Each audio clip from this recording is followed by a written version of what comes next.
ಎಲ್ಲರಿಗೂ ನಮಸ್ಕಾರ. ಪ್ರಸ್ತುತಪಡಿಸುವವರು ಸುರೇಶ್ ಎಚ್.ಬಿ, ವಿಜ್ಞಾನ ಶಿಕ್ಷಕರು, ಬೆಂಗಳೂರು ಗ್ರಾಮಾಂತರ ಜಿಲ್ಲೆ. 10ನೇ ತರಗತಿ NCERT ವಿಜ್ಞಾನ ಪಠ್ಯಪುಸ್ತಕದ ಅಧ್ಯಾಯ 5 ಜೀವಕ್ರಿಯೆಗಳು ಅಧ್ಯಾಯದಲ್ಲಿನ ಪ್ರಶ್ನೋತ್ತರಗಳ ಬಗ್ಗೆ ತಿಳಿದುಕೊಳ್ಳೋಣ. ಬಹು ಆಯ್ಕೆಯ ಪ್ರಶ್ನೆಗಳು. ಪ್ರಶ್ನೆ ಸಂಖ್ಯೆ 1, ದ್ಯುತಿ ಸಂಶ್ಲೇಷಣೆ ಕ್ರಿಯೆಯಲ್ಲಿ ಸಹಾಯಕವಾಗುವ ಆಂತರಿಕ ಅಂಶ. ಆಪ್ಷನ್ ಎ ನೀರು, option B carbon dioxide, option C ಸೂರ್ಯನ ಬೆಳಕು, ಆಪ್ಷನ್ ಡಿ ಕ್ಲೋರೋಫಿಲ್. ಸರಿ ಉತ್ತರ ಆಪ್ಷನ್ ಡಿ ಕ್ಲೋರೋಫಿಲ್. ಪ್ರಶ್ನೆ ಸಂಖ್ಯೆ 2, ಇವುಗಳಲ್ಲಿ ಯಾವ ಜೀವಿಯು ಗಿಡ್ಡ ಸಣ್ಣ ಕರುಳನ್ನು ಹೊಂದಿರುತ್ತದೆ? ಆಪ್ಷನ್ ಎ ಜಿಂಕೆ, ಆಪ್ಷನ್ ಬಿ ಹುಲಿ, ಆಪ್ಷನ್ ಸಿ ಆನೆ, ಆಪ್ಷನ್ ಡಿ ಮೊಲ. ಸರಿ ಉತ್ತರ ಆಪ್ಷನ್ ಬಿ ಹುಲಿ. ಪ್ರಶ್ನೆ ಸಂಖ್ಯೆ 3, ನಮ್ಮ ಸ್ನಾಯು ಜೀವಕೋಶಗಳಲ್ಲಿ ಆಕ್ಸಿಜನ್ ಕೊರತೆ ಉಂಟಾದಾಗ ಪೈರುವೇಟ್ ಈ ರೀತಿ ವಿಭಜನೆ ಹೊಂದುತ್ತದೆ.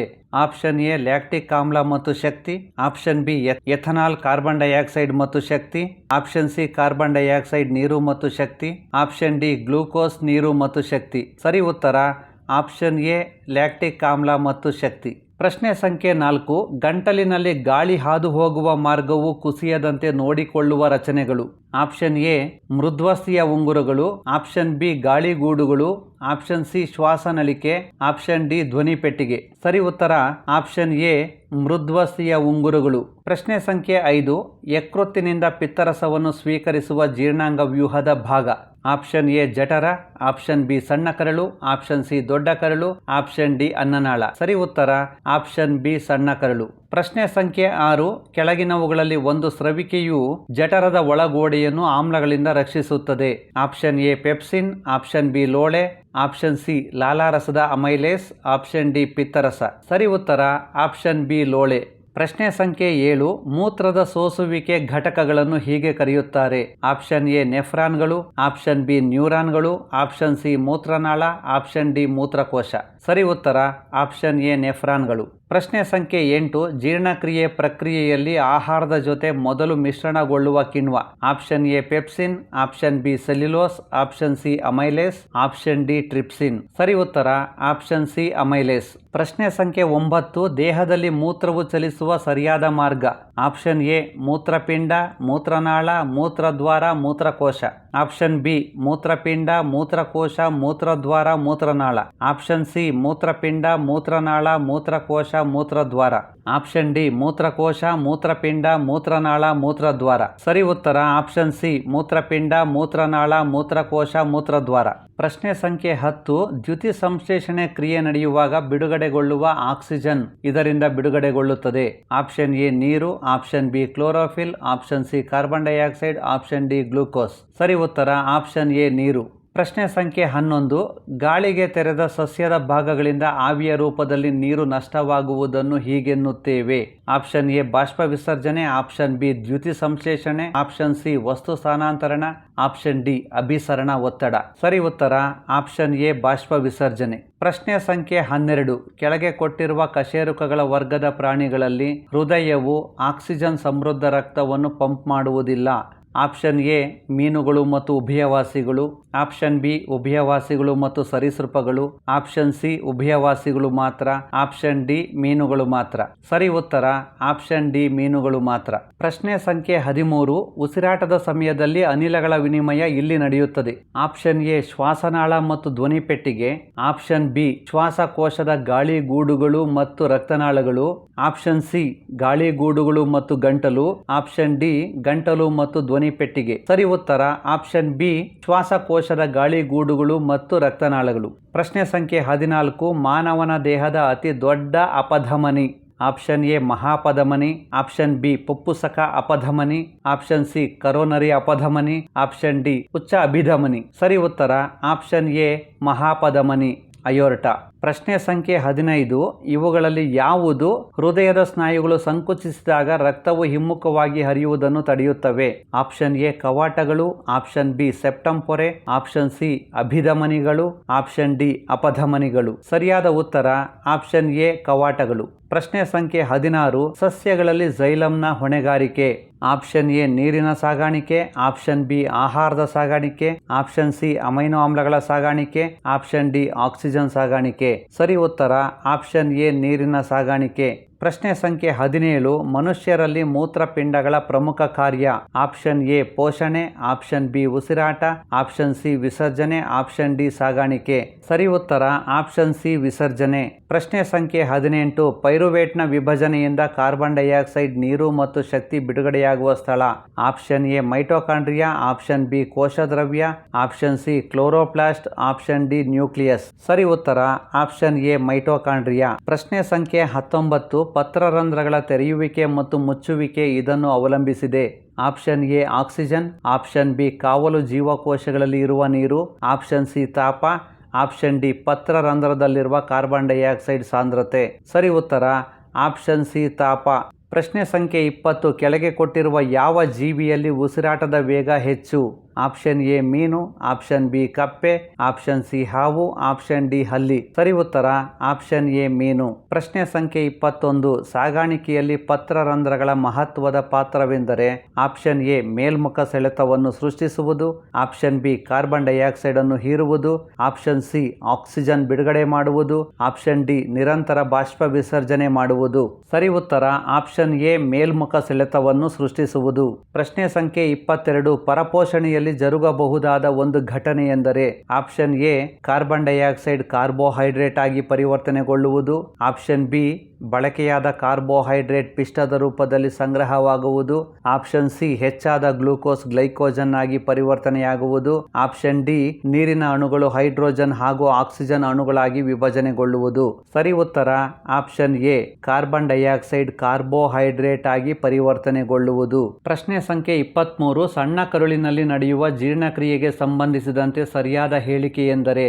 ಆಪ್ಷನ್ ಎ ಆಮ್ಲೀಯ ಆಹಾರವು ಪಿತ್ತರಸದಿಂದ ಕ್ಷಾರೀಯವಾಗುತ್ತದೆ, ಆಪ್ಷನ್ ಬಿ ಹೈಡ್ರೋಕ್ಲೋರಿಕ್ ಆಮ್ಲದಿಂದಾಗಿ ಆಹಾರವು ಆಮ್ಲೀಯವಾಗುತ್ತದೆ, ಆಪ್ಷನ್ ಸಿ ಅಮೈಲೇಸ್ನ ಕ್ರಿಯೆಯಿಂದಾಗಿ ಪಿಷ್ಟವು ಜೀರ್ಣವಾಗುತ್ತದೆ, ಆಪ್ಷನ್ ಡಿ ಪೆಪ್ಸಿನ್ನ ಕ್ರಿಯೆಯಿಂದಾಗಿ ಪ್ರೋಟೀನ್ ಜೀರ್ಣವಾಗುತ್ತದೆ. ಸರಿ ಉತ್ತರ ಆಪ್ಷನ್ ಎ ಆಮ್ಲೀಯ ಆಹಾರವು ಪಿತ್ತರಸದಿಂದಾಗಿ ಕ್ಷಾರೀಯವಾಗುತ್ತದೆ. ಪ್ರಶ್ನೆ ಸಂಖ್ಯೆ 24 ಮಾನವನ ದೇಹದ ಎಲ್ಲಾ ಭಾಗಗಳಿಂದ ರಕ್ತವನ್ನು ಹೃದಯಕ್ಕೆ ಸಾಗಿಸುವ ರಕ್ತನಾಳಗಳು. ಆಪ್ಷನ್ ಎ ಅಪಧಮನಿಗಳು, ಆಪ್ಷನ್ ಬಿ ಲೋಮನಾಳಗಳು, ಆಪ್ಷನ್ ಸಿ ಅಭಿಧಮನಿಗಳು, ಆಪ್ಷನ್ ಡಿ ಪುಪ್ಪುಸಕ ಅಪಧಮನಿಗಳು. ಸರಿ ಉತ್ತರ ಆಪ್ಷನ್ ಸಿ ಅಭಿಧಮನಿಗಳು.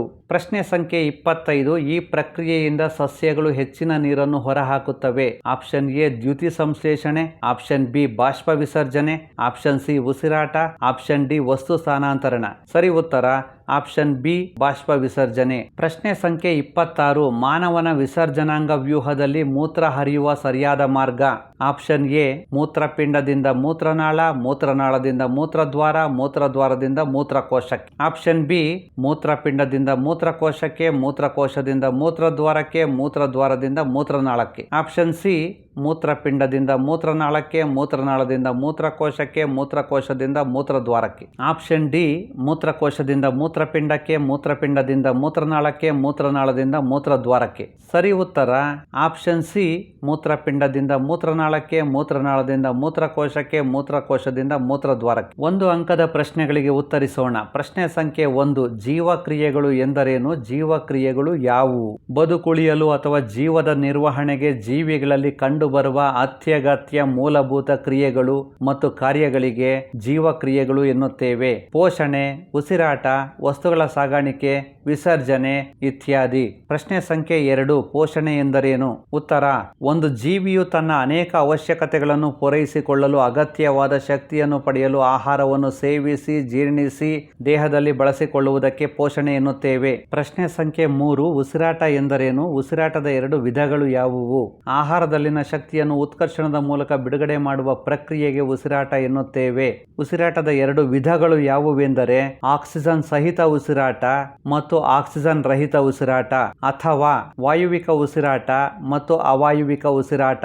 ಪ್ರಶ್ನೆ ಸಂಖ್ಯೆ 4 ಮನುಷ್ಯರಂತೆ ಬಹುಕೋಶೀಯ ಜೀವಿಗಳ ಆಕ್ಸಿಜನ್ ಅವಶ್ಯಕತೆಯನ್ನು ಪೂರೈಸಲು ವಿಸರಣೆಯು ಸಾಕಾಗುವುದಿಲ್ಲ, ಏಕೆ? ಉತ್ತರ ಅಮೀಬಾದಂತಹ ಏಕಕೋಶೀಯ ಜೀವಿಯ ಸಂಪೂರ್ಣ ಜೀವಕೋಶವು ಪರಿಸರದ ಸಂಪರ್ಕದಲ್ಲಿ ಇರುವುದರಿಂದ ಆಕ್ಸಿಜನ್ ವಿಸರಣೆಯ ಮೂಲಕ ಜೀವಕೋಶವನ್ನು ಸೇರುವುದು. ಆದರೆ ಮಾನವ ಬಹುಕೋಶೀಯ ಜೀವಿಯಾಗಿದ್ದು ಎಲ್ಲಾ ಕೋಶಗಳು ಪರಿಸರದ ಸಂಪರ್ಕದಲ್ಲಿ ಇರುವುದಿಲ್ಲ. ಆದುದರಿಂದ ಆಕ್ಸಿಜನ್ ಅವಶ್ಯಕತೆಯನ್ನು ಪೂರೈಸಲು ವಿಸರಣೆಯು ಸಾಕಾಗುವುದಿಲ್ಲ. ಸಾಕಾಗುವುದಿಲ್ಲ. ಆದುದರಿಂದ ಮನುಷ್ಯರಲ್ಲಿ ಆಕ್ಸಿಜನ್ ಅವಶ್ಯಕತೆಯನ್ನು ಪೂರೈಸಲು ವಿಸರಣೆಯು ಸಾಕಾಗುವುದಿಲ್ಲ. ಪ್ರಶ್ನೆ ಸಂಖ್ಯೆ 5. ಒಂದು ಜೀವಿಯು ಬೆಳವಣಿಗೆಗಾಗಿ ಬಳಸುವ ಹೊರಗಿನ ಕಚ್ಚಾ ವಸ್ತುಗಳು ಯಾವುವು? ಉತ್ತರ: ಒಂದು ಜೀವಿಯ ಬೆಳವಣಿಗೆಗಾಗಿ ಬಳಸುವ ಹೊರಗಿನ ಕಚ್ಚಾ ವಸ್ತುಗಳು ಆಹಾರ ಮತ್ತು ಆಕ್ಸಿಜನ್. ಜೀವಿಗಳು ಆಕ್ಸಿಜನ್ ಬಳಸಿ ಉತ್ಕರ್ಷಣೆ ಮೂಲಕ ಆಹಾರದಲ್ಲಿ ಅಡಗಿರುವ ಶಕ್ತಿಯನ್ನು ಪಡೆಯುವುದು. ಪ್ರಶ್ನೆ ಸಂಖ್ಯೆ 6. ಸ್ವಪೋಷಣೆ ಎಂದರೇನು? ಉದಾಹರಣೆ ಕೊಡಿ. ಉತ್ತರ: ಜೀವಿಗಳು ತಮ್ಮ ಆಹಾರವನ್ನು ತಾವೇ ತಯಾರಿಸಿಕೊಳ್ಳುವ ವಿಧಾನವೇ ಸ್ವಪೋಷಣೆ. ಉದಾಹರಣೆ: ಎಲ್ಲಾ ಹಸಿರು ಸಸ್ಯಗಳು. ಪ್ರಶ್ನೆ ಸಂಖ್ಯೆ 7. ಪರಪೋಷಣೆ ಎಂದರೇನು? ತಮ್ಮ ಆಹಾರವನ್ನು ಹೊರಗಿನ ಮೂಲದಿಂದ ಪಡೆಯುವ ಪೋಷಣಾ ವಿಧಾನವನ್ನು ಪರಪೋಷಣೆ ಎನ್ನುತ್ತೇವೆ. ಉದಾಹರಣೆ: ಎಲ್ಲಾ ಪ್ರಾಣಿಗಳು. ಪ್ರಶ್ನೆ ಸಂಖ್ಯೆ 8. ಸಸ್ಯಗಳಲ್ಲಿನ ಯಾವ ವರ್ಣಕವು ಸೌರಶಕ್ತಿಯನ್ನು ಹೀರಿಕೊಳ್ಳುತ್ತದೆ?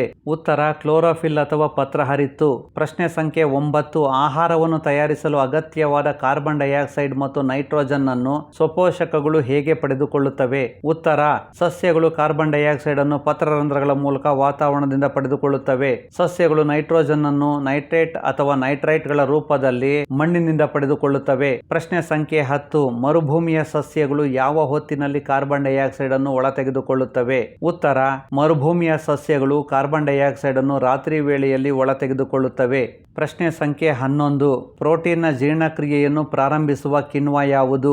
ಉತ್ತರ: ಲಾಲಾರಸದ ಅಮೈಲೇಸ್. ಪ್ರಶ್ನೆ ಸಂಖ್ಯೆ 12. ಮೇದೋಜೀರಕ ರಸದ ಯಾವ ಕಿಣ್ವವು ಪ್ರೋಟೀನ್ಗಳನ್ನು ಪರಿಣಾಮಕಾರಿಯಾಗಿ ಜೀರ್ಣಿಸುತ್ತದೆ? ಉತ್ತರ: ಟ್ರಿಪ್ಸಿನ್. ಪ್ರಶ್ನೆ ಸಂಖ್ಯೆ 13. ಜಠರದ ಗ್ರಂಥಿಗಳಿಂದ ಲೋಳೆಯು ಸ್ರವಿಸಲ್ಪಡದಿದ್ದರೆ ಏನಾಗುತ್ತದೆ? ಉತ್ತರ: ಜಠರದ ಗೋಡೆಗಳು ಆಮ್ಲದಿಂದ ಹಾನಿಗೊಳಗಾಗುತ್ತವೆ. ಪ್ರಶ್ನೆ ಸಂಖ್ಯೆ 14. ಅವಾಯವಿಕ ಉಸಿರಾಟದ ಉತ್ಪನ್ನಗಳನ್ನು ಹೆಸರಿಸಿ.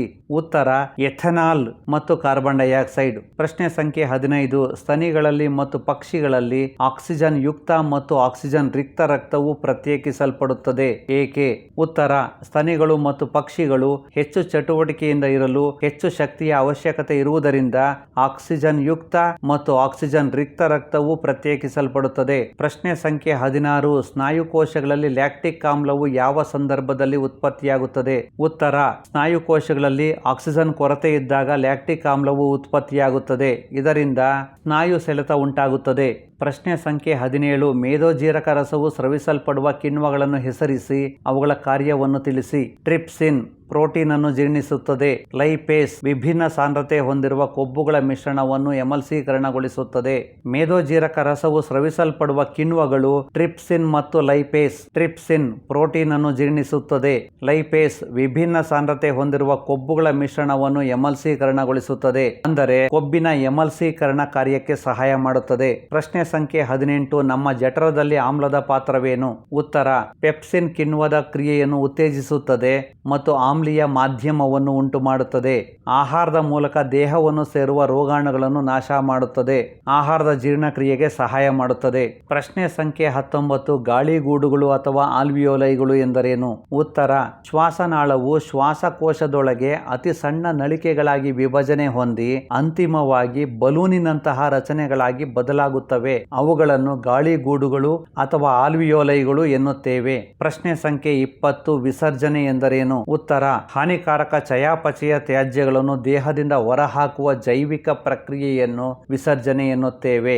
ಪ್ರಶ್ನೆ ಸಂಖ್ಯೆ 21. ಕೊಬ್ಬುಗಳ ಎಮಲ್ಸೀಕರಣ ಎಂದರೇನು? ಸಣ್ಣ ಕರುಳಿನಲ್ಲಿ ಕಂಡುಬರುವ ಕೊಬ್ಬುಗಳು ದೊಡ್ಡ ದೊಡ್ಡ ದುಂಡು ಕಣಗಳ ರೂಪದಲ್ಲಿದ್ದು ಪಿತ್ತರಸದ ಲವಣಗಳು ಅವುಗಳನ್ನು ಚಿಕ್ಕ ಚಿಕ್ಕ ದುಂಡು ಕಣಗಳಾಗಿ ವಿಭಜಿಸಿ ಕಿಣ್ವಗಳ ಕಾರ್ಯಕ್ಷಮತೆಯನ್ನು ಹೆಚ್ಚಿಸುತ್ತದೆ. ಇದನ್ನು ಕೊಬ್ಬುಗಳ ಎಮಲ್ಸೀಕರಣ ಎನ್ನುತ್ತೇವೆ.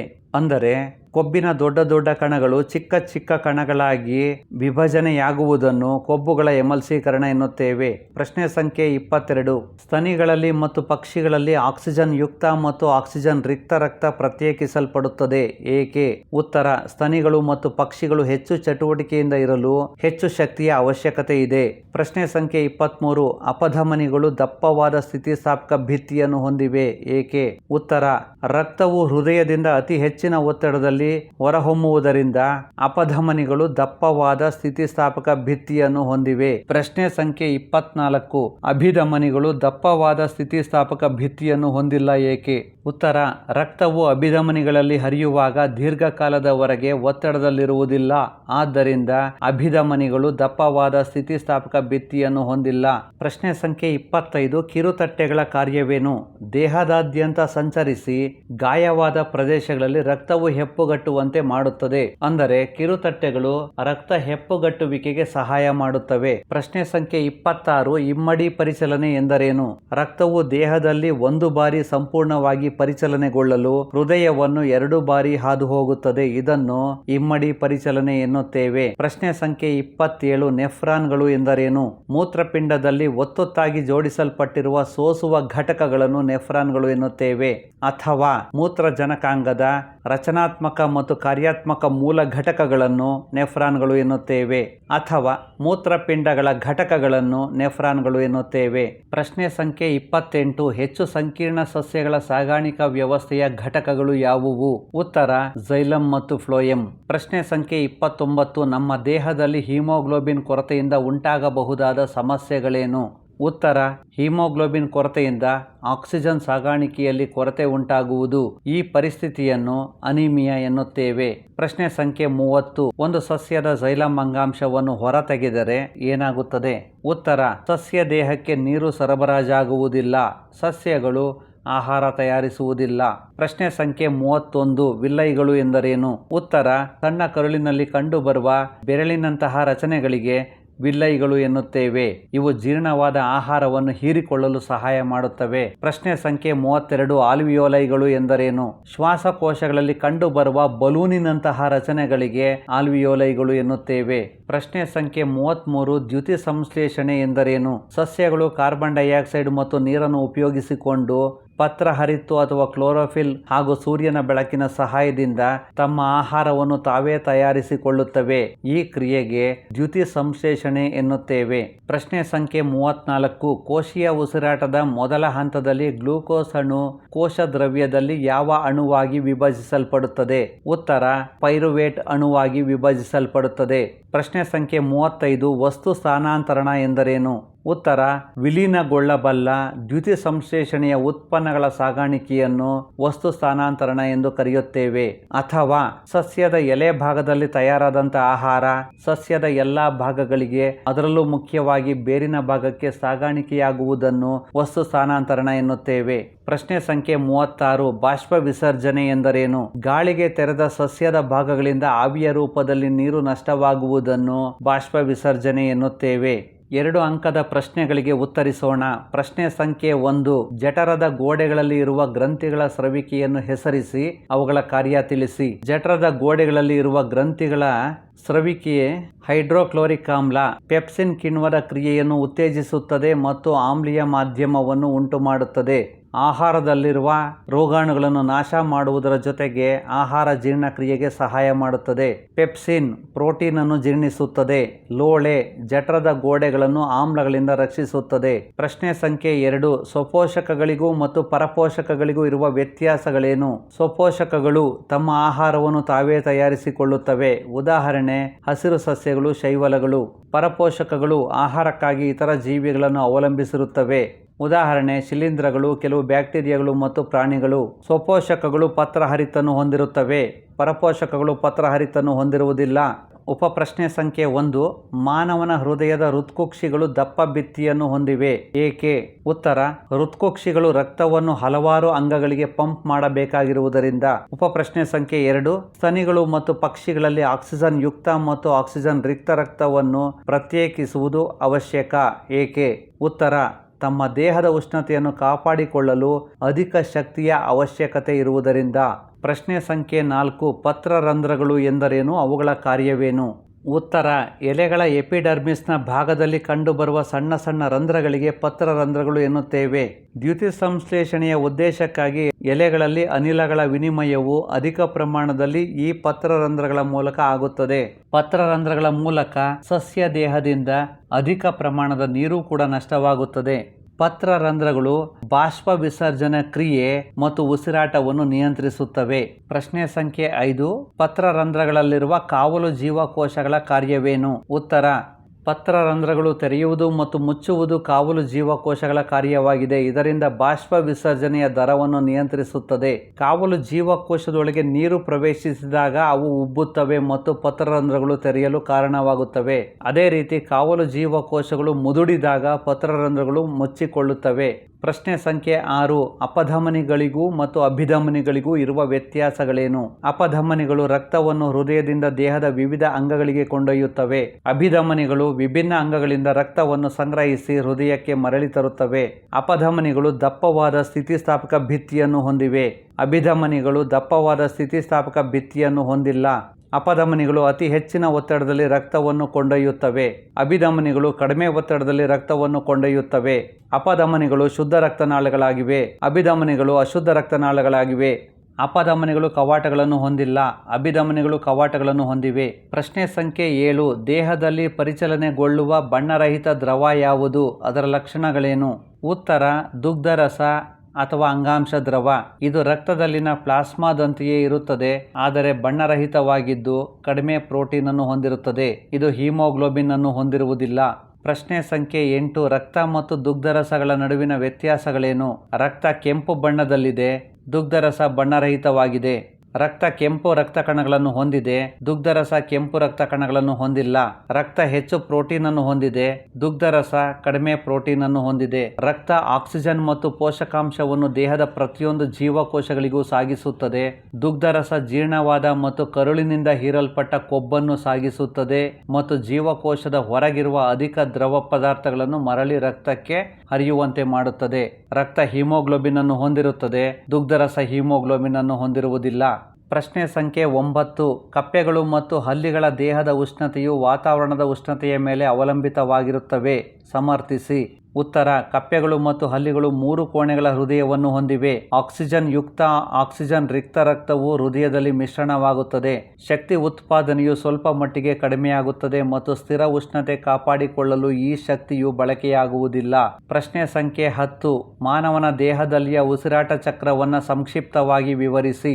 ಉತ್ತರ: ಮಾನವನ ದೇಹದಲ್ಲಿಯ ಉಸಿರಾಟ ಚಕ್ರವು ಉಚ್ಛ್ವಾಸ ಮತ್ತು ನಿಶ್ವಾಸ ಎಂಬ 2 ಹಂತಗಳನ್ನು ಒಳಗೊಂಡಿದೆ. ನಾವು ಗಾಳಿಯನ್ನು ಒಳತೆಗೆದುಕೊಂಡಾಗ ನಮ್ಮ ಪಕ್ಕೆಲುಬುಗಳು ಮೇಲಕ್ಕೆ ಏರುತ್ತವೆ ಮತ್ತು ವಪೆಯು ಚಪ್ಪಟೆಯಾಗುತ್ತದೆ ಮತ್ತು ಇದರ ಪರಿಣಾಮವಾಗಿ ಎದೆಗೂಡು ದೊಡ್ಡದಾಗುತ್ತದೆ. ಇದರಿಂದಾಗಿ ಗಾಳಿಯು ಶ್ವಾಸಕೋಶದೊಳಗೆ ಹೀರಲ್ಪಡುತ್ತದೆ ಮತ್ತು ಹಿಗ್ಗಿದ ಗಾಳಿಗೂಡುಗಳನ್ನು ತುಂಬುತ್ತದೆ. ನಿಶ್ವಾಸದಲ್ಲಿ ವಪೆ ಮತ್ತು ಪಕ್ಕೆಲುಬುಗಳು ವಿಶ್ರಾಂತಗೊಳ್ಳುವುದರಿಂದ ಎದೆಗೂಡಲ್ಲಿ ಒತ್ತಡ ಉಂಟಾಗಿ ಶ್ವಾಸಕೋಶದೊಳಗಿನ ಕಾರ್ಬನ್ ಡೈಆಕ್ಸೈಡ್ ವಾತಾವರಣಕ್ಕೆ ಬಿಡುಗಡೆಗೊಳ್ಳುತ್ತದೆ. ಪ್ರಶ್ನೆ ಸಂಖ್ಯೆ 11. ಅಮೀಬಾವು ಆಹಾರವನ್ನು ಪಡೆದುಕೊಳ್ಳುವ ವಿಧಾನವನ್ನು ವಿವರಿಸಿ ಅಥವಾ ಅಮೀಬಾದಲ್ಲಿ ಪೋಷಣೆ ನಡೆಯುವ ಬಗೆಯನ್ನು ತಿಳಿಸಿ. ಉತ್ತರ: ಅಮೀಬಾದಲ್ಲಿನ ತಾತ್ಕಾಲಿಕ ಬೆರಳುಗಳಂತಹ ರಚನೆಗಳನ್ನು ಬಳಸಿ ಆಹಾರ ಕಣಗಳನ್ನು ಆವರಿಸಿ ಬೆಸೆದು ಆಹಾರ ರಸದಾನಿ ಉಂಟು ಮಾಡುತ್ತದೆ. ಆಹಾರ ರಸದಾನಿಯಲ್ಲಿ ಸಂಕೀರ್ಣ ಆಹಾರ ಪದಾರ್ಥಗಳು ವಿಭಜನೆಗೊಂಡು ಸರಳ ಆಹಾರ ಪದಾರ್ಥಗಳಾಗಿ ಕೋಶ ದ್ರವ್ಯಕ್ಕೆ ವಿಸರಣೆಗೊಳ್ಳುತ್ತವೆ. ಜೀರ್ಣವಾಗದೆ ಉಳಿದ ಪದಾರ್ಥಗಳು ಕೋಶ ಪೊರೆಯಿಂದ ವಿಸರಣ ಕ್ರಿಯೆಯ ಮೂಲಕ ಹೊರಹಾಕಲ್ಪಡುತ್ತವೆ. ಪ್ರಶ್ನೆ ಸಂಖ್ಯೆ 12. ದ್ಯುತಿ ಸಂಶ್ಲೇಷಣೆಯನ್ನು ಅನುಕೂಲಿಸಲು ಎಲೆಗಳಲ್ಲಿರುವ ಮಾರ್ಪಾಡುಗಳೇನು? ಉತ್ತರ: ಸೂರ್ಯನ ಬೆಳಕನ್ನು ಹೀರಿಕೊಳ್ಳಲು ಮೇಲ್ಮೈ ವಿಸ್ತೀರ್ಣವನ್ನು ಒದಗಿಸುತ್ತವೆ. ಎಲೆಗಳಲ್ಲಿರುವ ನಾಳಗಳು ವಸ್ತುಗಳ ಸಾಗಾಣಿಕೆಗೆ ನೆರವಾಗುತ್ತವೆ. ಅನಿಲಗಳ ವಿನಿಮಯಕ್ಕೆ ಸಹಾಯಕವಾಗುವ ಪತ್ರರಂಧ್ರಗಳಿವೆ. ಎಲೆಗಳ ಮೇಲ್ಮೈ ಭಾಗದಲ್ಲಿ ಕ್ಲೋರೋಪ್ಲಾಸ್ಟ್ಗಳಿವೆ. ಪ್ರಶ್ನೆ ಸಂಖ್ಯೆ 13. ದ್ಯುತಿ ಸಂಶ್ಲೇಷಣೆಗೆ ಅಗತ್ಯವಾದ ಕಚ್ಚಾ ಪದಾರ್ಥಗಳನ್ನು ಸಸ್ಯಗಳು ಯಾವ ಮೂಲದಿಂದ ಪಡೆದುಕೊಳ್ಳುತ್ತವೆ? ಉತ್ತರ: ದ್ಯುತಿ ಸಂಶ್ಲೇಷಣೆಗೆ ಅಗತ್ಯವಾದ ಕಚ್ಚಾ ಪದಾರ್ಥಗಳು ಕಾರ್ಬನ್ ಡೈಆಕ್ಸೈಡ್ ಮತ್ತು ನೀರು. ಸಸ್ಯಗಳು ಬೇರುಗಳ ಸಹಾಯದಿಂದ ನೀರನ್ನು ಹೀರಿಕೊಳ್ಳುತ್ತವೆ. ಕಾರ್ಬನ್ ಡೈಆಕ್ಸೈಡ್ ಅನ್ನು ಎಲೆಗಳಲ್ಲಿರುವ ಪತ್ರರಂಧ್ರಗಳ ಮೂಲಕ ಅನಿಲಗಳ ವಿನಿಮಯದಿಂದ ಪಡೆದುಕೊಳ್ಳುತ್ತವೆ. ಪ್ರಶ್ನೆ ಸಂಖ್ಯೆ 14. ವಾಯುವಿಕ ಉಸಿರಾಟ ಮತ್ತು ಅವಾಯುವಿಕ ಉಸಿರಾಟ ಕ್ರಿಯೆಗಳಲ್ಲಿ ಗ್ಲೂಕೋಸ್ನ ವಿಭಜನೆಯನ್ನು ವಿವರಿಸಿ. ಉತ್ತರ: ವಾಯುವಿಕ ಉಸಿರಾಟ ಕ್ರಿಯೆಯಲ್ಲಿ ಗ್ಲೂಕೋಸ್ ಆಕ್ಸಿಜನ್ ಉಪಸ್ಥಿತಿಯಲ್ಲಿ ವಿಭಜನೆಗೊಂಡು ಕಾರ್ಬನ್ ಡೈಆಕ್ಸೈಡ್, ನೀರು ಮತ್ತು ಶಕ್ತಿ ಬಿಡುಗಡೆಯಾಗುತ್ತದೆ. C6H12O6 + O2 give rise to CO2 + H2O + ಶಕ್ತಿ. ಅವಾಯುವಿಕ ಉಸಿರಾಟ ಕ್ರಿಯೆಯಲ್ಲಿ ಗ್ಲೂಕೋಸ್ ಆಕ್ಸಿಜನ್ನ ಅನುಪಸ್ಥಿತಿಯಲ್ಲಿ ವಿಭಜನೆಗೊಂಡು ಈಥೈಲ್ ಆಲ್ಕೋಹಾಲ್, ಕಾರ್ಬನ್ ಡೈಆಕ್ಸೈಡ್ ಮತ್ತು ಶಕ್ತಿ ಬಿಡುಗಡೆಯಾಗುತ್ತದೆ. C6H12O6 give rise to C2H5OH + CO2 + ಶಕ್ತಿ. ಪ್ರಶ್ನೆ ಸಂಖ್ಯೆ 15. ಫ್ಲೋಯಂನಲ್ಲಿ ವಸ್ತುಗಳ ಸಾಗಾಣಿಕಾ ಪ್ರಕ್ರಿಯೆಯನ್ನು ವಿವರಿಸಿ. ಉತ್ತರ: ವಿಲೀನಗೊಳ್ಳಬಲ್ಲ ದ್ಯುತಿಸಂಶ್ಲೇಷಣೆಯ ಉತ್ಪನ್ನಗಳ ಸಾಗಾಣಿಕೆಯನ್ನು ವಸ್ತು ಸ್ಥಾನಾಂತರಣ ಎಂದು ಕರೆಯುತ್ತೇವೆ ಮತ್ತು ಇದು ವಾಹಕ ಅಂಗಾಂಶದ ಫ್ಲೋಯಂ ಭಾಗದಲ್ಲಿ ಜರುಗುತ್ತದೆ. ದ್ಯುತಿಸಂಶ್ಲೇಷಣೆಯ ಉತ್ಪನ್ನಗಳ ಜೊತೆಗೆ ಅಮೈನೋ ಆಮ್ಲಗಳು ಮತ್ತು ಇತರ ವಸ್ತುಗಳನ್ನು ಫ್ಲೋಯಂ ಸಾಗಿಸುತ್ತದೆ. ಪ್ರಶ್ನೆ ಸಂಖ್ಯೆ 16. ಸಣ್ಣ ಕರುಳನ್ನು ಸಂಪೂರ್ಣ ಪಚನ ಕ್ರಿಯೆಯ ಸ್ಥಳ ಎನ್ನುತ್ತೇವೆ ಏಕೆ? ಅಥವಾ ಪಚನಗೊಂಡ ಆಹಾರವು ಮುಖ್ಯವಾಗಿ ಸಣ್ಣ ಕರುಳಿನಲ್ಲಿ ನಡೆಯುತ್ತದೆ ಏಕೆ?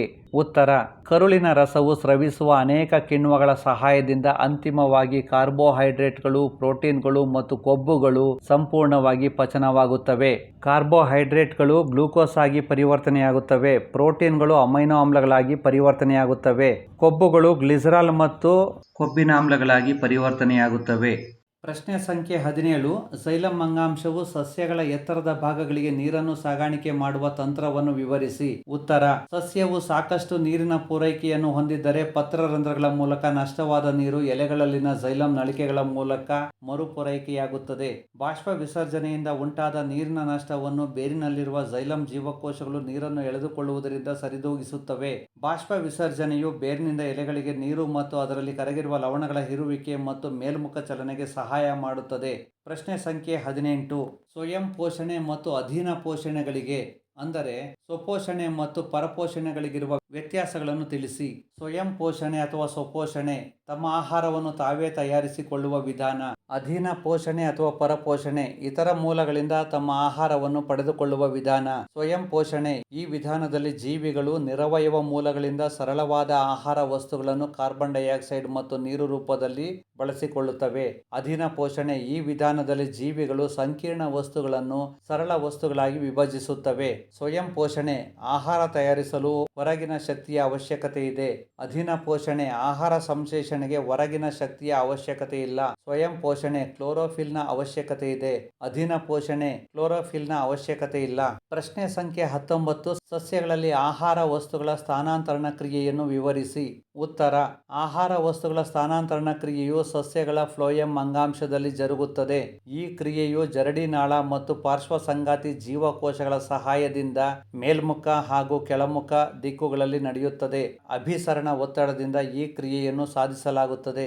ಪ್ರಶ್ನೆ ಸಂಖ್ಯೆ 20. ಮಾನವನ ಸಣ್ಣ ಕರುಳಿನಲ್ಲಿ ನಡೆಯುವ ಜೀರ್ಣಕ್ರಿಯೆಯನ್ನು ವಿವರಿಸಿ. ಉತ್ತರ: ಸಣ್ಣ ಕರುಳು ಪ್ರೋಟೀನ್ಗಳು, ಕಾರ್ಬೋಹೈಡ್ರೇಟ್ಗಳು ಮತ್ತು ಕೊಬ್ಬುಗಳು ಸಂಪೂರ್ಣವಾಗಿ ಪಚನವಾಗುವ ಸ್ಥಳವಾಗಿದೆ. ಸಣ್ಣ ಕರುಳಿನ ಭಿತ್ತಿಯಲ್ಲಿ ಕಂಡುಬರುವ ಗ್ರಂಥಿಗಳು ಕರುಳಿನ ರಸವನ್ನು ಸ್ರವಿಸುತ್ತವೆ.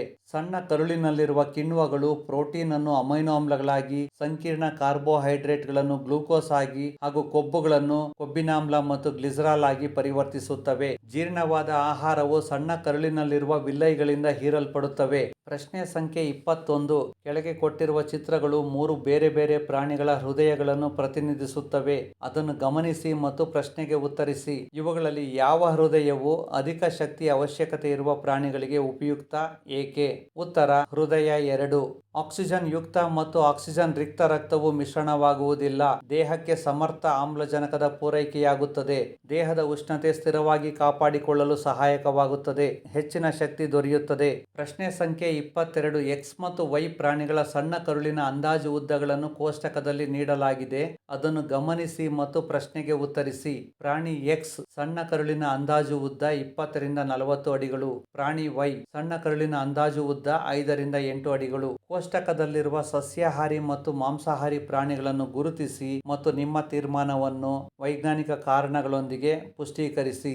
ಉತ್ತರ: X ಸಸ್ಯಾಹಾರಿ, Y ಮಾಂಸಾಹಾರಿ. ಸಸ್ಯಾಹಾರಿಗಳಿಗೆ ಸೆಲ್ಯುಲೋಸ್ ಜೀರ್ಣಿಸಲು ಉದ್ದವಾದ ಸಣ್ಣ ಕರುಳಿನ ಅಗತ್ಯವಿದೆ. ಮಾಂಸವು ಸುಲಭವಾಗಿ ಜೀರ್ಣವಾಗುವುದರಿಂದ ಮಾಂಸಾಹಾರಿಗಳ ಕರುಳು ಗಿಡ್ಡವಾಗಿದೆ. ಪ್ರಶ್ನೆ ಸಂಖ್ಯೆ 23. ಸಸ್ಯಗಳು ತ್ಯಾಜ್ಯ ಪದಾರ್ಥಗಳನ್ನು ಹೊರಹಾಕಲು ಬಳಸುವ ವಿಧಾನಗಳು ಯಾವುವು? ಸಸ್ಯಗಳು ಹೆಚ್ಚಾದ ನೀರನ್ನು ಬಾಷ್ಪ ವಿಸರ್ಜನೆಯ ಮೂಲಕ ಹೊರಹಾಕುತ್ತವೆ. ಅನೇಕ ಸಸ್ಯ ತ್ಯಾಜ್ಯ ಪದಾರ್ಥಗಳು ಎಲೆಗಳಲ್ಲಿ ಸಂಗ್ರಹವಾಗುತ್ತವೆ. ಅವು ಉದುರಿ ಹೋಗುತ್ತವೆ. ವಿಶೇಷವಾಗಿ ಹಳೆಯ ಝೈಲಮ್ಗಳಲ್ಲಿ ತ್ಯಾಜ್ಯ ಪದಾರ್ಥಗಳು ರಾಳ ಮತ್ತು ಅಂಟುಗಳ ರೂಪದಲ್ಲಿ ಸಂಗ್ರಹವಾಗಿರುತ್ತವೆ. ಸಸ್ಯಗಳು ತಮ್ಮ ಸುತ್ತಲಿನ ಮಣ್ಣಿನಲ್ಲಿ ಕೂಡ ಕೆಲವು ತ್ಯಾಜ್ಯ ವಸ್ತುಗಳನ್ನು ವಿಸರ್ಜಿಸುತ್ತವೆ. ಪ್ರಶ್ನೆ ಸಂಖ್ಯೆ 24. ಝೈಲಮ್ ಮತ್ತು ಫ್ಲೋಯಂಗಳಲ್ಲಿನ ವಸ್ತುಗಳ ಸಾಗಾಣಿಕೆಯ ನಡುವಿನ ವ್ಯತ್ಯಾಸಗಳು ಯಾವುವು? ಬೇರಿನಿಂದ ಸಸ್ಯದ ವಿವಿಧ ಭಾಗಗಳಿಗೆ ನೀರು ಮತ್ತು ಖನಿಜಗಳನ್ನು ಸಾಗಿಸುತ್ತದೆ. ಫ್ಲೋಯಂ ದ್ಯುತಿಸಂಶ್ಲೇಷಣೆಯ ಉತ್ಪನ್ನವನ್ನು ಎಲೆಗಳಿಂದ ಸಸ್ಯದ ವಿವಿಧ ಭಾಗಗಳಿಗೆ ಸಾಗಿಸುತ್ತದೆ. ಝೈಲಂ ಸಾಗಾಣಿಕೆಯು ಗುರುತ್ವಾಕರ್ಷಣೆಯ ವಿರುದ್ಧ ದಿಕ್ಕಿನಲ್ಲಿ ನಡೆಯುತ್ತದೆ. ಫ್ಲೋಯಂ ಸಾಗಾಣಿಕೆಯು ಎರಡೂ ದಿಕ್ಕುಗಳಲ್ಲಿಯೂ ನಡೆಯುತ್ತದೆ. ಝೈಲಂಗೆ ಶಕ್ತಿಯ ಅಗತ್ಯವಿಲ್ಲ. ಫ್ಲೋಯಂ ಎಟಿಪಿ ರೂಪದಲ್ಲಿ ಶಕ್ತಿ ಬಳಕೆಯಾಗುತ್ತದೆ. ಪ್ರಶ್ನೆ ಸಂಖ್ಯೆ 24. ಸಸ್ಯಗಳಲ್ಲಿ ಬಾಷ್ಪ ವಿಸರ್ಜನೆಯ ಪ್ರಾಮುಖ್ಯತೆಯನ್ನು ತಿಳಿಸಿ. ಉತ್ತರ: ಬಾಷ್ಪ ವಿಸರ್ಜನೆಯು ಬೇರಿನಿಂದ ಎಲೆಗಳಿಗೆ ನೀರು ಮತ್ತು ಅದರಲ್ಲಿ ಕರಗಿರುವ ಲವಣಗಳ ಹೀರುವಿಕೆ ಮತ್ತು ಮೇಲ್ಮುಖ ಚಲನೆಗೆ ಸಹಾಯ ಮಾಡುತ್ತವೆ. ತಾಪದ ನಿಯಂತ್ರಣಕ್ಕೆ ಸಹಾಯಕವಾಗಿದೆ.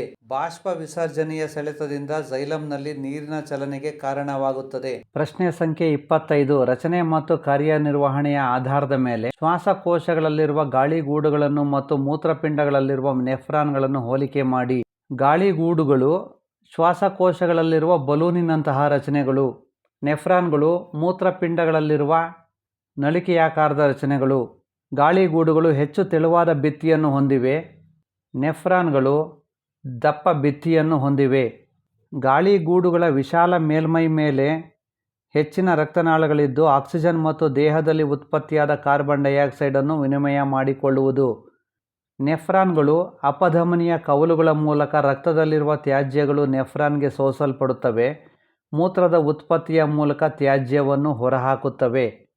ಪ್ರಶ್ನೆ ಸಂಖ್ಯೆ 26. ಎ ಮತ್ತು ಬಿ ರಚನೆಗಳ ವಿನ್ಯಾಸದಲ್ಲಿ ಅವುಗಳ ಕಾರ್ಯಕ್ಕೆ ಪೂರಕವಾಗಿ ಕಂಡುಬರುವ ಸಾಮ್ಯತೆ ಏನು? ಉತ್ತರ: ಚಿತ್ರ ಎಯಲ್ಲಿ ಗಾಳಿಗೂಡುಗಳು ಅನಿಲಗಳ ವಿನಿಮಯಕ್ಕೆ ವಿಶಾಲ ವ್ಯಾಪ್ತಿಯನ್ನು ಒದಗಿಸುತ್ತವೆ.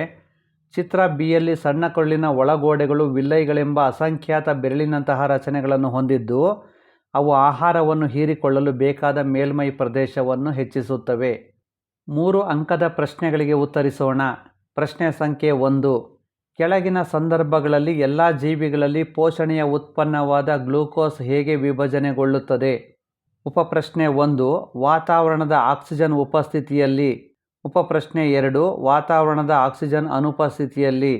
ಉಪಪ್ರಶ್ನೆ 3. ಆಕ್ಸಿಜನ್ ಕೊರತೆಯುಂಟಾದಾಗ ಸ್ನಾಯುಕೋಶಗಳಲ್ಲಿ. ಉಪಪ್ರಶ್ನೆ 1. ವಾತಾವರಣದ ಆಕ್ಸಿಜನ್ ಉಪಸ್ಥಿತಿಯಲ್ಲಿ. ಆಹಾರ ಅಥವಾ ಗ್ಲೂಕೋಸ್ ಅಥವಾ ಪೈರುವೇಟ್ ಮೈಟೊಕಾಂಡ್ರಿಯಾದಲ್ಲಿ ಕಾರ್ಬನ್ ಡೈಆಕ್ಸೈಡ್ ನೀರು ಮತ್ತು ಶಕ್ತಿಯಾಗಿ ಪರಿವರ್ತನೆಯಾಗುತ್ತದೆ. ಉಪಪ್ರಶ್ನೆ 2. ವಾತಾವರಣದ ಆಕ್ಸಿಜನ್ ಅನುಪಸ್ಥಿತಿಯಲ್ಲಿ. ಉಪಪ್ರಶ್ನೆ 2. ವಾತಾವರಣದ ಆಕ್ಸಿಜನ್ ಅನುಪಸ್ಥಿತಿಯಲ್ಲಿ. ಉತ್ತರ: ಆಹಾರ ಅಥವಾ ಗ್ಲೂಕೋಸ್ ಅಥವಾ ಪೈರುವೇಟ್. ಈಸ್ಟ್ ಜೀವಕೋಶಗಳಲ್ಲಿ ಎಥನಾಲ್ ಕಾರ್ಬನ್ ಡೈಆಕ್ಸೈಡ್ ಮತ್ತು ಶಕ್ತಿಯಾಗಿ ಪರಿವರ್ತನೆಯಾಗುತ್ತದೆ. ಉಪಪ್ರಶ್ನೆ 3. ಆಕ್ಸಿಜನ್ ಕೊರತೆಯುಂಟಾದಾಗ ಸ್ನಾಯುಕೋಶಗಳಲ್ಲಿ. ಉತ್ತರ: ಆಹಾರ ಅಥವಾ ಗ್ಲೂಕೋಸ್ ಅಥವಾ ಪೈರುವೇಟ್. ನಮ್ಮ ಸ್ನಾಯು ಜೀವಕೋಶಗಳಲ್ಲಿ ಆಕ್ಸಿಜನ್ ಕೊರತೆಯುಂಟಾದಾಗ ಲ್ಯಾಕ್ಟಿಕ್ ಆಮ್ಲ ಮತ್ತು ಶಕ್ತಿಯಾಗಿ ಪರಿವರ್ತನೆಯಾಗುತ್ತದೆ. ಇದನ್ನು ಪ್ರತಿನಿಧಿಸುವ ರೇಖಾಚಿತ್ರವನ್ನು ಅಭ್ಯಾಸ ಮಾಡಿ. ಪ್ರಶ್ನೆ ಸಂಖ್ಯೆ 2. ಮಾನವನ ಸಾಗಾಣಿಕಾ ಪ್ರಕ್ರಿಯೆ ನಡೆಯುವಾಗ. ಉಪಪ್ರಶ್ನೆ 1. ಜೀವಕೋಶಗಳಿಗೆ ಆಕ್ಸಿಜನ್ ಪೂರೈಕೆ. ಉತ್ತರ: ಶ್ವಾಸನಾಳವು ಶ್ವಾಸಕೋಶದೊಳಗೆ ಅತಿ ಸಣ್ಣ ನಳಿಕೆಗಳಾಗಿ ವಿಭಜನೆ ಹೊಂದಿ ಬಲೂನಿನಂತಹ ರಚನೆಗಳಾದ ಗಾಳಿಗೂಡುಗಳಲ್ಲಿ ಅನಿಲಗಳ ವಿನಿಮಯ ನಡೆಯುತ್ತದೆ. ಗಾಳಿಗೂಡುಗಳ ಗೋಡೆಯು ವಿಶಾಲ ವ್ಯಾಪ್ತಿಯ ರಕ್ತನಾಳಗಳ ಜಾಲವನ್ನು ಹೊಂದಿವೆ. ಗಾಳಿಯಲ್ಲಿರುವ ಆಕ್ಸಿಜನ್ನನ್ನು ರಕ್ತನಾಳಗಳಲ್ಲಿ ಇರುವ ರಕ್ತದ ಮೂಲಕ ಎಲ್ಲ ಜೀವಕೋಶಗಳಿಗೆ ಸರಬರಾಜು ಮಾಡುತ್ತದೆ. ರಕ್ತದಲ್ಲಿರುವ ಹೀಮೋಗ್ಲೋಬಿನ್ ಆಕ್ಸಿಜನ್ ಕಡೆಗೆ ಹೆಚ್ಚಿನ ಆಕರ್ಷಣೆಯೊಂದಿಗೆ ಜೀವಕೋಶಗಳಿಗೆ ಕೆಂಪು ರಕ್ತ ಕಣಗಳಿಂದ ಸಾಗಿಸಲ್ಪಡುತ್ತದೆ. ಉಪಪ್ರಶ್ನೆ 2. ಜೀವಕೋಶಗಳಿಂದ ವಾತಾವರಣಕ್ಕೆ ಕಾರ್ಬನ್ ಡೈಆಕ್ಸೈಡ್ ಬಿಡುಗಡೆಯಾಗುವ ವಿಧಾನವನ್ನು ವಿವರಿಸಿ. ಉತ್ತರ: ರಕ್ತವು ದೇಹದ ಎಲ್ಲ ಜೀವಕೋಶಗಳಿಂದ ಕಾರ್ಬನ್ ಡೈಆಕ್ಸೈಡನ್ನು ಹೊತ್ತು ತಂದು ಗಾಳಿಗೂಡುಗಳಲ್ಲಿ ಬಿಡುಗಡೆ ಮಾಡುತ್ತದೆ. ಉಸಿರಾಟದ ಸಮಯದಲ್ಲಿ ಶ್ವಾಸಕೋಶಗಳು ಕಾರ್ಬನ್ ಡೈಆಕ್ಸೈಡನ್ನು ಗಾಳಿಗೂಡುಗಳಿಂದ ಹೊರಹಾಕುತ್ತವೆ. ಪ್ರಶ್ನೆ ಸಂಖ್ಯೆ 3. ಮಾನವನ ಹೃದಯದ ರಚನೆ ಮತ್ತು ಕಾರ್ಯವನ್ನು ವಿವರಿಸಿ. ಮಾನವನ ಹೃದಯವು ಸ್ನಾಯುವಿನಿಂದಾದ ಒಂದು ಅಂಗವಾಗಿದ್ದು ನಮ್ಮ ಮುಷ್ಟಿಯಷ್ಟು ದೊಡ್ಡದಿದೆ. ಮಾನವನ ಹೃದಯವು 4 ಕೋಣೆಗಳಿಂದಾಗಿದೆ.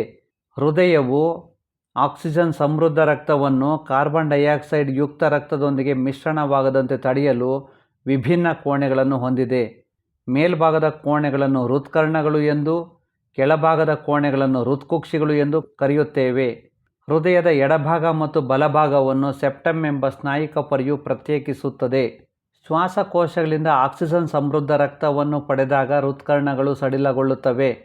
ಹೃತ್ಕರ್ಣಗಳು ಸಂಕುಚಿಸಿದಾಗ ಆಕ್ಸಿಜನ್ ರಹಿತ ರಕ್ತವು ಬಲ ಹೃತ್ಕರ್ಣದಿಂದ ಬಲ ಹೃತ್ಕುಕ್ಷಿಗೆ ಆಕ್ಸಿಜನ್ ಸಮೃದ್ಧ ರಕ್ತವು ಎಡಹೃತ್ಕರ್ಣದಿಂದ ಎಡಹೃತ್ಕುಕ್ಷಿಗೆ ವರ್ಗಾವಣೆಗೊಳ್ಳುತ್ತದೆ. ನಂತರ ಬಲಹೃತ್ಕುಕ್ಷಿಯು ಸಂಕುಚಿಸಿದಾಗ ಆಕ್ಸಿಜನ್ ರಹಿತ ರಕ್ತವು ಆಕ್ಸಿಜನ್ ಪೂರಿತಗೊಳಿಸಲು ಪುಪ್ಪುಸಕ ಅಪಧಮನಿಯ ಮೂಲಕ ಶ್ವಾಸಕೋಶಗಳಿಗೆ ಪಂಪ್ ಮಾಡುತ್ತದೆ. ಎಡಹೃತ್ಕುಕ್ಷಿಯು ಸಂಕುಚಿಸಿ ಆಕ್ಸಿಜನ್ ಸಮೃದ್ಧ ರಕ್ತವನ್ನು ಮಹಾ ಅಪಧಮನಿಯ ಮೂಲಕ ದೇಹದ ಎಲ್ಲ ಅಂಗಗಳಿಗೆ ಪಂಪ್ ಮಾಡುತ್ತದೆ.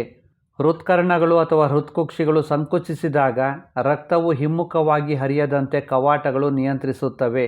ಪ್ರಶ್ನೆ ಸಂಖ್ಯೆ 4. ನೆಫ್ರಾನ್ಗಳ ರಚನೆ ಮತ್ತು ಕಾರ್ಯವನ್ನು ವಿವರಿಸಿ. ನೆಫ್ರಾನ್ ನೀಳನಳಿಕೆಯಾಗಿದ್ದು ತುದಿಯಲ್ಲಿ ಬಟ್ಟಲಿನಾಕಾರದ ಬಹುಮನನ ಕೋಶವನ್ನು ಹೊಂದಿದೆ. ಇದರಲ್ಲಿ ತೆಳುಬಿತ್ತಿಯ ಅಪಧಮನಿಯ ಕವಲುಗಳು ಕಂಡುಬರುತ್ತವೆ. ನೆಫ್ರಾನ್ನ ಕೊಳವೆಯಾಕಾರದ ಭಾಗವು ಸಂಗ್ರಾಹಕ ನಾಳಕ್ಕೆ ಸೇರಿಕೊಳ್ಳುವುದು. ನೆಫ್ರಾನ್ನ ಕಾರ್ಯ: ಪ್ರಾರಂಭಿಕ ಹಂತದ ಸೋಸುವಿಕೆಯಲ್ಲಿ ಶೋಧಿಸಲ್ಪಟ್ಟ ಗ್ಲೂಕೋಸ್, ಅಮೈನೋ ಆಮ್ಲ, ಲವಣಗಳು ಮತ್ತು ನೀರು ಕೊಳವೆಯಲ್ಲಿ ಸಾಗಿದಂತೆ ಮರುಹೀರಿಕೆಯಾಗುತ್ತವೆ. ಮರುಹೀರಿಕೆಯಾಗುವ ನೀರಿನ ಪ್ರಮಾಣವು ದೇಹದಲ್ಲಿ ಅಧಿಕವಾಗಿರುವ ನೀರು ಮತ್ತು ತ್ಯಾಜ್ಯಗಳನ್ನು ವಿಸರ್ಜಿಸಲು ಬೇಕಾದ ನೀರಿನ ಪ್ರಮಾಣವನ್ನು ನಿರ್ಧರಿಸುತ್ತದೆ. ಉಳಿದ ತ್ಯಾಜ್ಯಗಳಾದ ಯೂರಿಯಾ, ಯೂರಿಕ್ ಆಮ್ಲ ಹಾಗೂ ಹೆಚ್ಚಾದ ನೀರು ಮರುಹೀರಿಕೆಗೆ ಒಳಪಟ್ಟು ನಂತರ ಸಂಗ್ರಾಹಕದ ನಳಿಕೆ ಮೂಲಕ ಮೂತ್ರದಲ್ಲಿ ಸಾಗಿಸಲ್ಪಡುತ್ತದೆ. ಹೀಗೆ ಸಂಗ್ರಹಿಸಲ್ಪಟ್ಟ ಮೂತ್ರವು ಮೂತ್ರಕೋಶದಲ್ಲಿ ಕೆಲ ಕಾಲ ಸಂಗ್ರಹಿಸಲ್ಪಟ್ಟು ಮೂತ್ರದ್ವಾರದ ಮೂಲಕ ಹೊರಹಾಕಲ್ಪಡುತ್ತದೆ. 4 ಅಂಕದ ಪ್ರಶ್ನೆಗಳಿಗೆ ಉತ್ತರಿಸೋಣ. ಪ್ರಶ್ನೆ ಸಂಖ್ಯೆ 1. ಕೋಶೀಯ ಉಸಿರಾಟದ ಮೊದಲ ಹಂತದಲ್ಲಿ ಗ್ಲೂಕೋಸ್ ಅಣು ಕೋಶದ್ರವ್ಯದಲ್ಲಿ ಯಾವ ಅಣುವಾಗಿ ವಿಭಜಿಸಲ್ಪಡುತ್ತದೆ?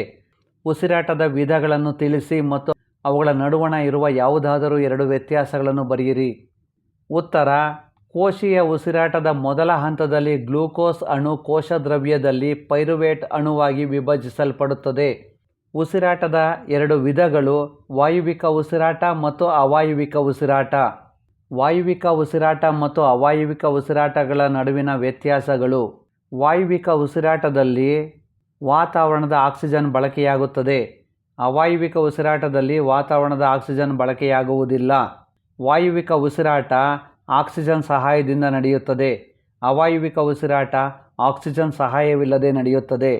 ವಾಯುವಿಕ ಉಸಿರಾಟದಲ್ಲಿ ಪೈರುವೇಟ್ ಕಾರ್ಬನ್ ಡೈಆಕ್ಸೈಡ್, ನೀರು ಮತ್ತು ಶಕ್ತಿಯಾಗಿ ಪರಿವರ್ತನೆಯಾಗುತ್ತದೆ. ಅವಾಯುವಿಕ ಉಸಿರಾಟದಲ್ಲಿ pyruvate ethyl alcohol, carbon dioxide ಮತ್ತು ಶಕ್ತಿಯಾಗಿ ಪರಿವರ್ತನೆಯಾಗುತ್ತದೆ. ವಾಯುವಿಕ ಉಸಿರಾಟದಲ್ಲಿ ಹೆಚ್ಚು ಶಕ್ತಿ ಬಿಡುಗಡೆಯಾಗುತ್ತದೆ. ಅವಾಯುವಿಕ ಉಸಿರಾಟದಲ್ಲಿ ಕಡಿಮೆ ಶಕ್ತಿ ಬಿಡುಗಡೆಯಾಗುತ್ತದೆ. ವಾಯುವಿಕ ಉಸಿರಾಟ ಮೈಟೊಕಾಂಡ್ರಿಯಾದಲ್ಲಿ ನಡೆಯುತ್ತದೆ. ಅವಾಯುವಿಕ ಉಸಿರಾಟ ಕೋಶದ್ರವ್ಯದಲ್ಲಿ ನಡೆಯುತ್ತದೆ.